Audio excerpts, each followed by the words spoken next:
राष्ट्र सर्वप्रथम राष्ट्र सर्वप्रथम राष्ट्र सर्वप्रथम राष्ट्र सर्वप्रथम राष्ट्र सर्वप्रथम की बात कार्यक्रम में आप सभी राष्ट्रवासियों का हार्दिक स्वागत है। एआई समिट में भारत के प्रधानमंत्री नरेंद्र मोदी ने वैश्विक मंच से भारत की तकनीकी क्षमता और डिजिटल शक्ति को रेखांकित किया। अपने संबोधन की शुरुआत उन्होंने 140 करोड़ भारतीयों की ओर से सभी प्रतिनिधियों का स्वागत करते हुए की और कहा कि ये सम्मेलन केवल एक आयोजन नहीं बल्कि भविष्य की दिशा तय करने वाला मंच है। प्रधानमंत्री ने कहा कि भारत आज दुनिया के सबसे बड़े टेक टैलेंट का केंद्र बन चुका है। हमारे युवा नवाचार, स्टार्टअप और डिजिटल समाधान के माध्यम से वैश्विक चुनौतियों का समाधान दे रहे हैं। उन्होंने स्पष्ट किया कि भारत केवल नई तकनीक बनाता ही नहीं बल्कि उसे बड़े पैमाने पर अपनाता भी है। ये समिट जिस भारत में हो रही है वो भारत 1/6 ऑफ ह्यूमैनिटी को रिप्रेजेंट करता है। भारत दुनिया की सबसे बड़ी युवा आबादी का देश है, सबसे बड़े टेक टैलेंट पूल का केंद्र है, सबसे बड़े टेक एनेबल्ड इकोसिस्टम का उदाहरण है। भारत नई टेक्नोलॉजी बनाता भी है और उसे अभूतपूर्व तेजी से अपनाता भी है। नई टेक्नोलॉजी के प्रति उत्सुक 140 करोड़ भारतीयों की ओर से मैं आप सभी heads of governments, global AI ecosystem के लीडर्स और इनोवेटर्स का इस समिट में स्वागत करता हूं, आपका आभार व्यक्त करता हूं। इस समिट का भारत में होना भारत के साथ ही पूरे ग्लोबल साउथ के लिए गर्व का विषय है। इस समिट में एआई जगत के हुज हू यहां पर मौजूद है। दुनिया के 100 से ज्यादा देशों का रिप्रेजेंटेशन, दुनिया के कोने कोने से यहां आए महानुभाव इसकी सफलता को नई ऊंचाई पर ले जा रहे हैं। इसमें यंग जनरेशन की जो उपस्थिति हमने देखी है वो एक नया विश्वास पैदा करती है। आमतौर पर नई टेक्नोलॉजी को लेकर कुछ लोगों में शुरुआती में संदेह होता है, लेकिन जिस तेजी और भरोसे के साथ दुनिया की युवा पीढ़ी एआई को स्वीकार कर रही है, उसकी ओनरशिप ले रही है, एआई का इस्तेमाल कर रही है, वो अभूतपूर्व है। यहां एआई समिट की एग्जीबिशन को लेकर भी बहुत उत्साह रहा है। खासकर यंग टैलेंट बहुत बड़ी संख्या में आया है। एग्रीकल्चर, सिक्योरिटी, दिव्यांगजनों की मदद, मल्टीलिंगुअल पॉपुलेशन की तमाम जरूरतों से जुड़े जो भी सॉल्यूशंस यहां प्रेजेंट किए गए हैं वो इस फील्ड में मेड इन इंडिया की ताकत और भारत की इनोवेटिव कैपेबिलिटीज का बहुत बड़ा उदाहरण है। साथियों, मानव इतिहास में हर कुछ शताब्दियों के बाद एक टर्निंग पॉइंट आता है और वो टर्निंग पॉइंट सभ्यता की दिशा रीसेट करता है और वहीं से विकास की रफ्तार बदलती है। सोचने, समझने और काम करने के पैराडाइम बदलते हैं। और दिलचस्प बात यह है, जब हम ट्रांसफॉर्मेशन के उस दौर में होते हैं तब उसके वास्तविक इंपैक्ट का अंदाजा भी नहीं होता। वर्तमान पीढ़ी के साथ ही हमें इस बात की भी चिंता करनी है कि आने वाली पीढ़ियों के हाथों में हम एआई का क्या स्वरूप सौंप कर जाएंगे। इसलिए आज असली प्रश्न यह नहीं कि भविष्य में आर्टिफिशियल इंटेलिजेंस क्या कर सकती है। प्रश्न यह है कि वर्तमान में हम आर्टिफिशियल इंटेलिजेंस के साथ क्या करते हैं।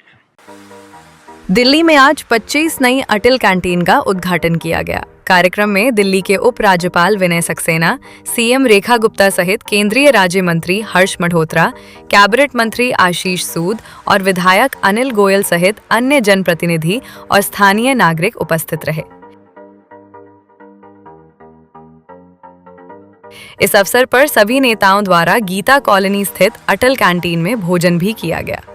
मुख्यमंत्री रेखा गुप्ता ने जानकारी साझा करते हुए कहा कि पूर्व सरकार के 11 वर्षों में अटल कैंटीन योजना फाइलों में ही लंबित रही, जबकि वर्तमान सरकार ने 1 वर्ष में 71 अटल कैंटीन शुरू कर दी हैं।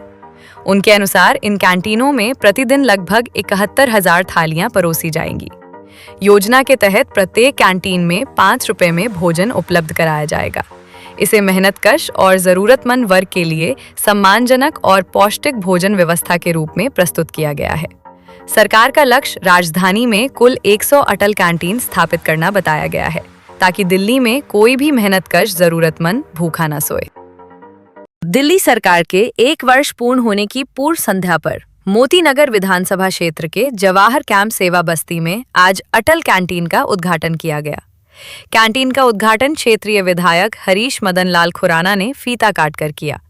इस अवसर पर बड़ी संख्या में स्थानीय नागरिक उपस्थित रहे। नई अटल कैंटीन में मात्र 5 रुपए में भोजन उपलब्ध कराया जाएगा। उद्घाटन के बाद बड़ी संख्या में लोगों ने कैंटीन की व्यवस्था का लाभ उठाया। समारोह में करोल बाग जिला भाजपा अध्यक्ष वीरेंद्र बब्बर विशेष रूप से उपस्थित रहे।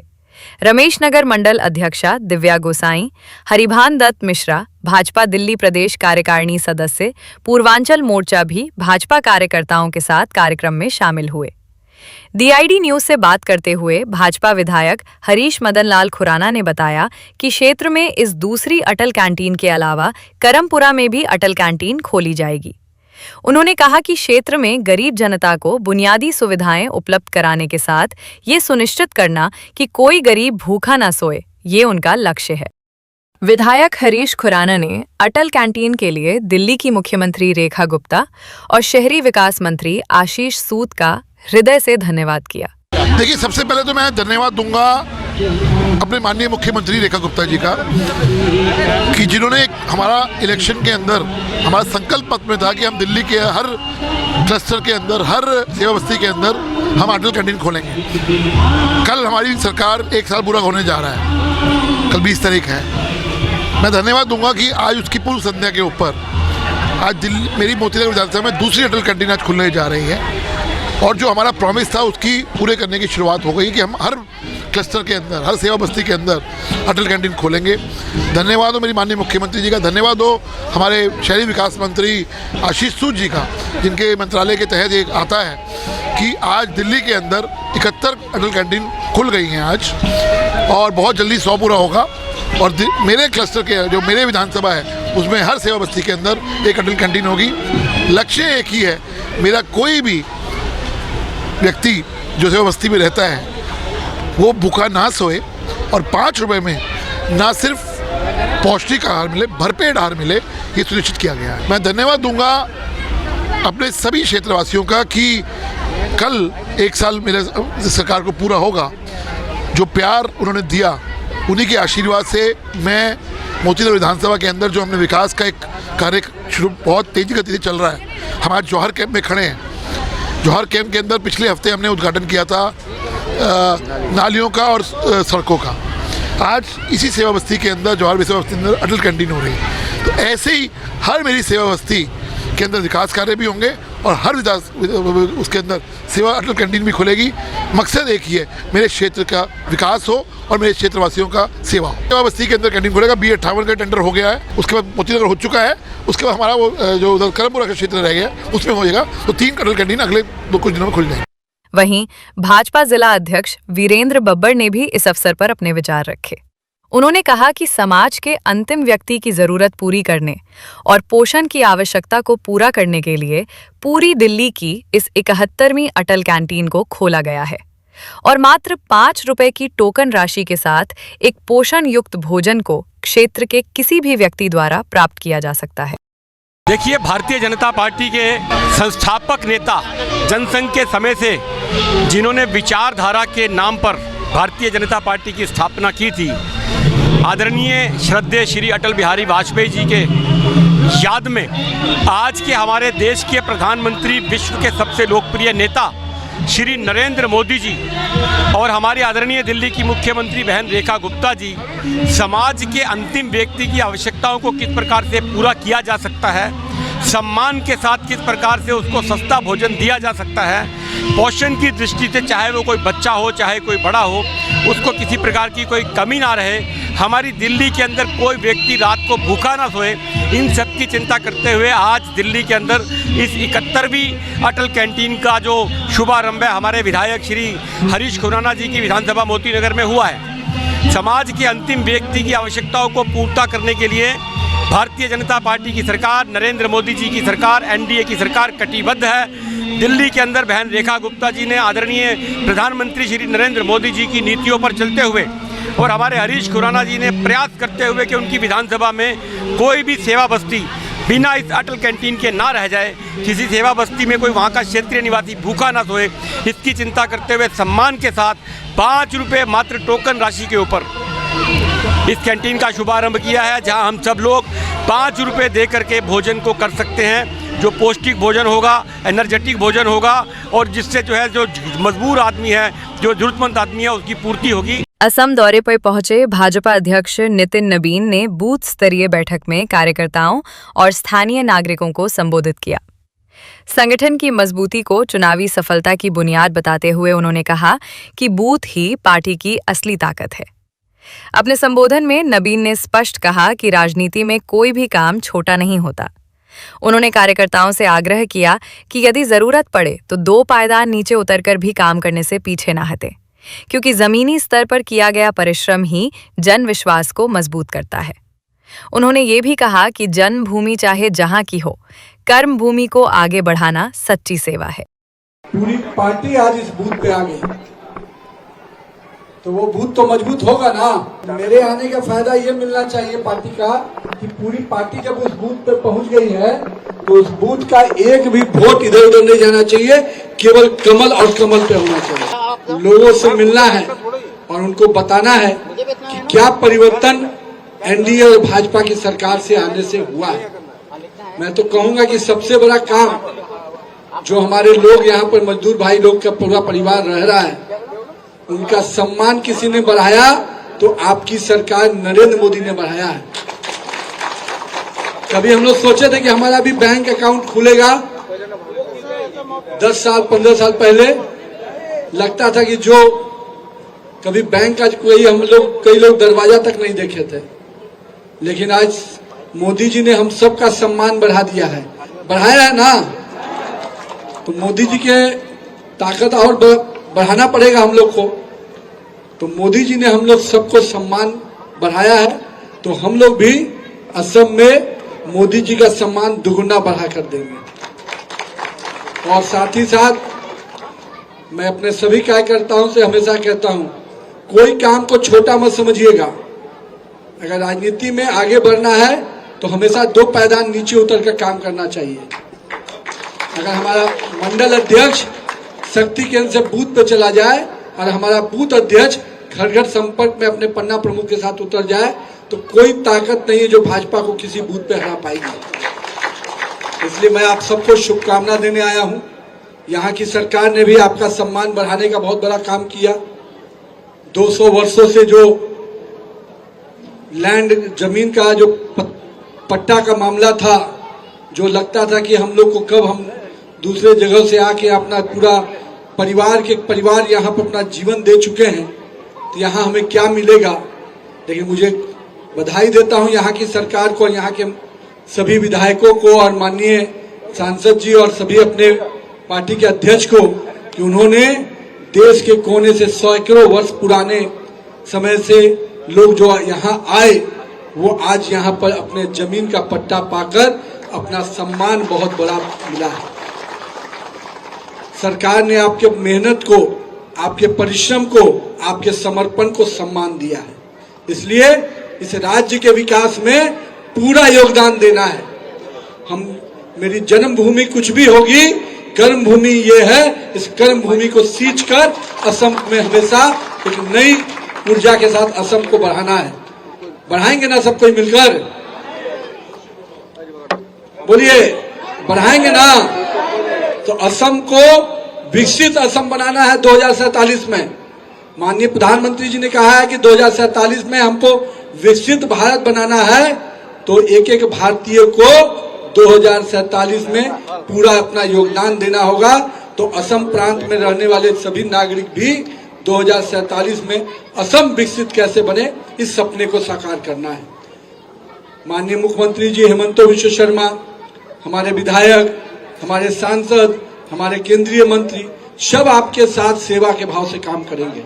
तो हम सब कोई बूथ को मजबूत करते हुए हर बूथ पे पूरी ताकत से, पूरी शिद्दत से भाजपा के विचारों को, भाजपा के नीतियों को, भाजपा के काम को और हमारे नेतृत्व का जो पूरी तरह से इस देश को एक साथ सूत्र में बांध कर चलने की जो सोच है मोदी जी की, उस सूत्र से पूरे देश को बांध के चलना है।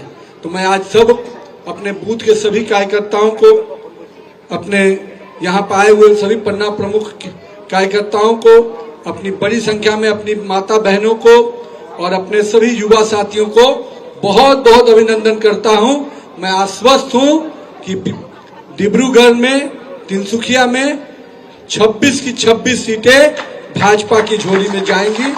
अभी समय है एक ब्रेक का, हम चलते हैं ब्रेक पर। आप कहीं जाए नहीं, छोटा सा ब्रेक। श्रेया फर्निशिंग लेकर आया है आपके लिए होम कलेक्शन, जिसमें आपको मिलता है upholstery fabric, designer curtains, home and office decoratives, carpets and sofa cover कम से कम दाम में कीर्ति नगर में आपके लिए उपलब्ध है। Kamal Buildtech Private Limited, fulfilling promises. With our professional team and experience of delivering projects, in past we guarantee you peace of mind and top quality work in an affordable price. और अधिक खबरों के लिए आप हमारे YouTube channel दैनिक India दर्पण को अभी सब्सक्राइब करें और नोटिफिकेशन के लिए बेल आइकन को प्रेस करना ना भूलें। राष्ट्र सर्वप्रथम की बात कार्यक्रम में ब्रेक के बाद एक बार फिर आप सभी राष्ट्रवासियों का स्वागत। केंद्रीय कृषि एवं किसान कल्याण मंत्री शिवराज सिंह चौहान ने प्रतिदिन एक पौधा लगाने के अपने संकल्प के 5 वर्ष पूर्ण होने के उपलक्ष्य में एक विशेष कार्यक्रम आयोजित किया। ये संकल्प वर्ष 2021 में नर्मदा नदी के तट पर लिया गया था, जब उन्होंने पर्यावरण संरक्षण को जन आंदोलन बनाने का आह्वान किया था। 19 फरवरी को नई दिल्ली स्थित पूसा परिसर के AP शिंदे हॉल में इस उपलब्धि के उपलक्ष्य में समारोह का आयोजन किया गया। कार्यक्रम की शुरुआत 5 पौधे लगाकर की गई, जो निरंतर हरित प्रतिबद्धता का प्रतीक रहे। कृषि मंत्री ने इस अवसर पर उपस्थित गणमान्य व्यक्तियों को संबोधित किया और विस्तार से इस संबंध में जानकारी दी। मैं लगा रहा हूं 5 साल से, मेरे साथ कई लोग भी लगाते हैं, अब दिल्ली में भी लोग आते हैं लगाने, और भोपाल और मध्य प्रदेश में तो आंदोलन बन गया ये। आज भी जब जाता हूं, जिनका जन्मदिन है, जिनकी शादी की वर्षगांठ है, जिनके बच्चों का जन्मदिन है, वो गोद में लेके आते हैं, मामा जी आज ये भी पेड़ लगाएंगे आपके साथ।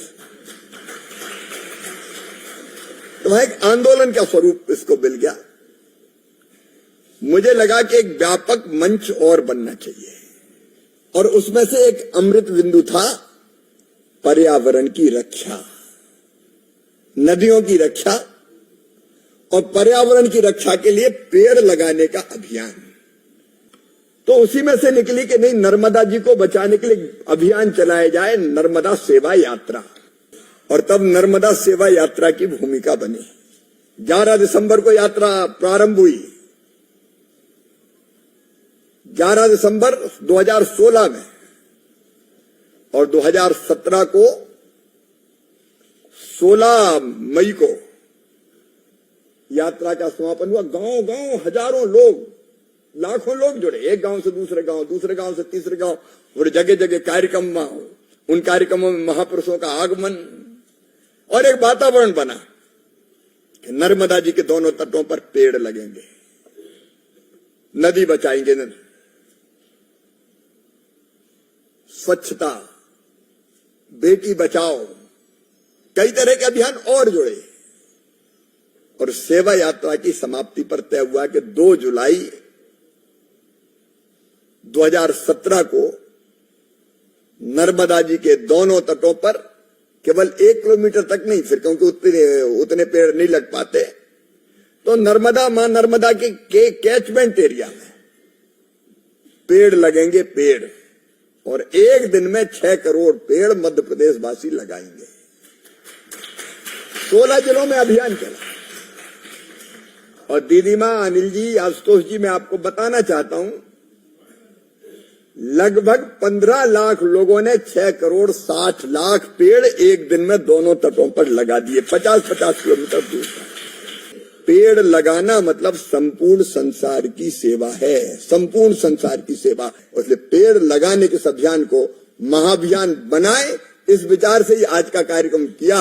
इसी भाव से आपको मैंने कष्ट दिया है। बहुत बहुत धन्यवाद, प्रणाम, नमस्कार।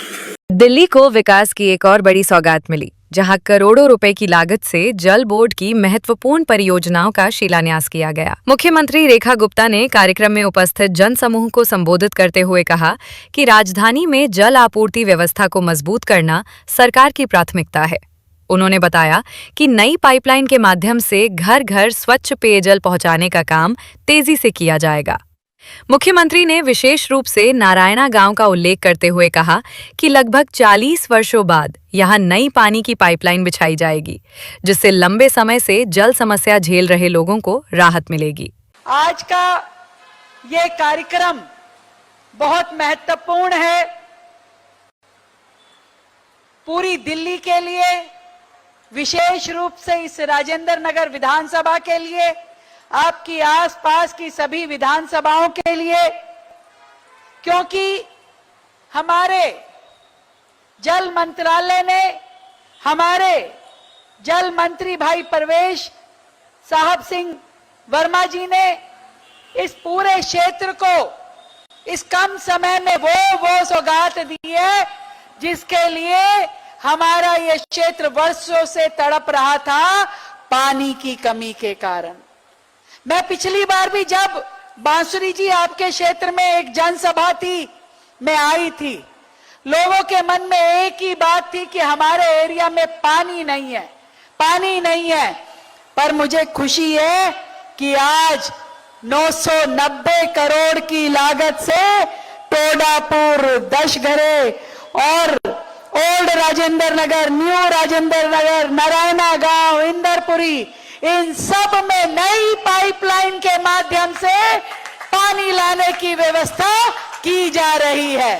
क्योंकि आपके एक वोट की ताकत ने जो टीम यहां चुन के बिठाई, आपकी निगम पार्षद, आपका विधायक, आपकी सांसद, आपकी दिल्ली सरकार और दिल्ली सरकार के मंत्री और मुख्यमंत्री, ये टीम है आप सब लोगों की जो दिन रात अपनी दिल्ली की बेहतरी के लिए, विकास के लिए और आपकी जरूरतों को पूरा करने के लिए काम कर रही है। एक बात सोचिए, 15 साल की सरकार भी आई और आके चली गई, 11 साल की सरकार भी आई और आके चली गई, पर पानी जैसी मूलभूत चीज के लिए आपका क्षेत्र तरसता रहा। मुझे बता रहे थे उमंग जी कि नारायणा गांव में तो 40 साल बाद पानी की पाइपलाइन बिछाई जा रही है, 40 साल बाद। भारतीय जनता पार्टी कमल फूल की सरकार बनाई और हमने मात्र 1 साल में आपके क्षेत्र में पाइपलाइन बिछाने का काम शुरू कर। दो नए यूजीआर रिजर्वायर आर ब्लॉक में और दिल्ली कैंट एरिया में बन रहे हैं, जिससे सीधा आपके क्षेत्र में पानी की उपलब्धता बेहतर हो पाएगी। आज पूरी दिल्ली में अलग अलग परियोजनाओं के माध्यम से जो 2158 करोड़ के काम हो रहे हैं, उसका लाभ पूरी दिल्ली को मिलने वाला है। पहली बार वो सरकार बनी है, फंड वही है, प्रशासन वही है, पर उसका उपयोग जनता की जरूरतों के लिए हो रहा है, जनता की जरूरत के लिए। ऐसे में आप समझिए कि यदि ये सरकार पहले बन गई होती तो ये सारे काम पहले हो गए होते, पर दिल्ली का सवेरा अभी होना था। और आज जब सरकार का 1 साल पूरा होने वाला है, 20 फरवरी को हमारी सरकार ने दिल्ली की सेवा की शपथ ली और 1 साल के भीतर हमने दिल्ली की उन सभी समस्याओं पे काम किया जो वर्षों से दिल्ली वालों के दिल में कांटे की तरह चुभ रही थी। दिल्ली में यमुना की सफाई से लेकर के कूड़े के पहाड़ हटाने की बात हो, सड़कों को बेहतर बनाने की बात हो, नालों को ठीक से दोबारा रिकंस्ट्रक्ट करने की बात हो या डीसिल्टिंग का काम हो, दिल्ली सरकार की आपकी ये मुख्यमंत्री मंत्री 24/7 काम करते रहे हैं और करते रहेंगे। हरियाणा के मुख्यमंत्री ने जींद में धन्यवाद रैली जनसभा को संबोधित किया, जिसमें उन्होंने 103 करोड़ रुपए से अधिक की 5 विकास परियोजनाओं का उद्घाटन और भूमि पूजन किया। इस रैली में मुख्यमंत्री ने कहा कि उनके नेतृत्व वाली सरकार प्रदेश के बुनियादी ढांचे और सुविधाओं के विकास को तीव्र गति से आगे बढ़ा रही है। साथियों, आज की उचाणा की ऐतिहासिक और पावन धरा आप सबके बीच में आकर के मुझे बहुत ही गर्व महसूस हो रहा है। साथियों, मेरे लिए गर्व की बात है कि यहाँ का युवा जब संकल्प लेता है तो पूरी दुनिया में भारत की प्रतिभा का परचम लहराता है। जब मेरा युवा संकल्प लेता है, मैं इस वीर भूमि और आप सभी का पुनः हृदय की गहराई से मैं बहुत बहुत आभार आप सबका अवंदन करता हूं, आप सबका अभिनंदन करता हूं और एक विश्वास दिलाता हूं। मैं उचाणा की ये सरदारी के बीच में ये विश्वास दिलाता हूं कि उचाणा के विकास के पहिए को अब तीव्र गति से 3 गुना गति से आगे बढ़ाने का काम ये हमारी सरकार करेगी। साथियों, मैं यह भी बताना चाहूंगा कि इस हलके के विकास को गति देने के लिए हमने पिछले 11 वर्षों के कार्यकाल में 78 का काम हमने पूरा कर लिया है, 15 पे काम प्रगति पे चल रहा है। साथियों, उचाणा निर्वाचन क्षेत्र में पीडब्ल्यूडी एंड B&R विभाग की इन सड़कों की मुरम्मत कराई जाएगी। चाहे ये जो हमारे विधायक जी ने लिख करके दिया है, ये 18 सड़कें हैं, इन 18 सड़कों की विशेष मुरम्मत जिनकी कुल लंबाई 68 किलोमीटर है, जिसके ऊपर 32 करोड़ 75 लाख रुपए खर्च आएगा। ये सारी सड़कों का नवीनीकरण किया जाएगा। मैं आज इसकी भी घोषणा करता हूं। और अधिक खबरों के लिए आप हमारे YouTube चैनल दैनिक इंडिया दर्पण को अभी सब्सक्राइब करें और नोटिफिकेशन के लिए बेल आइकन को प्रेस करना ना भूलें। आज हम इस कार्यक्रम में आपसे विदा लेते हैं। आप अन्य खबरों के लिए बने रहे। राष्ट्र सर्वप्रथम, वंदे मातरम, जाग उठा है भारत। राष्ट्र सर्वप्रथम, राष्ट्र